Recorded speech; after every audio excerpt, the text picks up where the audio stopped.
একটা আপডেট হয়তো অনেকের কাজে লাগতে পারে। যারা ডব্লিউবিসিএস অ্যাসপিরেন্ট বিশেষ করে তারা জানবে যে ডব্লিউবিসিএসের ক্ষেত্রে যে কোনো আপডেট পাওয়ার ক্ষেত্রে বিগত 4-5 বছর ধরে অন্তত শ্রদ্ধেয় নীলাদ্রি রয় স্যার, যিনি সম্ভবত ভূতপূর্ব পিএসসি ডব্লিউবিপিএসসির ডেপুটি সেক্রেটারি ছিলেন, তিনি একটা বড় ভরসা ক্যান্ডিডেটদের কাছে, হাজার হাজার লক্ষ লক্ষ ক্যান্ডিডেটদের কাছে। কারণ তিনি নিয়মিত যে আপডেটগুলো দেন সেগুলোর ভরসাতেই ছেলেমেয়েরা প্রস্তুতির সুযোগ পায়, একটু মোটিভেশন ধরে রাখতে পারে। তো তিনি তার ইউটিউব চ্যানেলে হাজার হাজার ছেলেমেয়েদের জিজ্ঞাসার প্রতিনিয়ত জবাব দেন। প্রত্যেককে যতটা পারেন উনি রিপ্লাই করেন এবং যতটা সম্ভব তাড়াতাড়ি করেন। তো তার কাছ থেকে আমি যোগাযোগ করে মাঝে সাঝে অনেক রেয়ারলি কখনো কখনো যোগাযোগ করে বিভিন্ন গুরুত্বপূর্ণ আপডেট অন্যান্য ক্যান্ডিডেটদের মতোই পাই।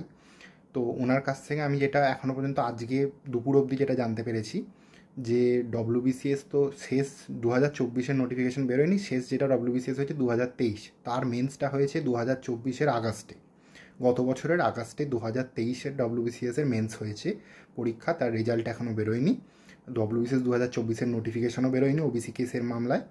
তো সেই ডব্লিউবিসিএস 2023-এর মেন্সের রেজাল্ট কবে বেরোতে পারে সেই সংক্রান্ত জিজ্ঞাসা আমি করে আজকে অবধি দুপুর অবধি আমি যে রিপ্লাই পেয়েছি ওনার কাছ থেকে সেটা হচ্ছে যে অক্টোবরের মধ্যে সেটা বের করার চেষ্টা চলছে।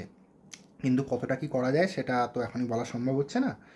এবার ওনার কাছে যেহেতু এই সংক্রান্ত এই ধরনের হাজার হাজার জিজ্ঞাসা আসে, তাই ওনার পক্ষে সেগুলো কোঅর্ডিনেটেডলিভাবে একই ধরনের প্রশ্নের অনেক রিপিটেশন হয়ে যায়, সেটা আমি আন্দাজ করতে পেরে ওনার কথাবার্তায় বুঝতে পেরে আমি ওনাকে একটা সাজেশন দিয়েছি যে যদি উনি কোনো টেলিগ্রাম বা হোয়াটসঅ্যাপ চ্যানেল খোলেন তাহলে সেখানে একই ধরনের প্রশ্ন পরীক্ষাগুলোর আপডেট উনি টাইম টু টাইম সবাইকে একই সাথে দিতে পারবেন। কারণ তার বাইরে তো খুব বেশি প্রশ্নের ভ্যারাইটি থাকে না, থাকার কথা নয়।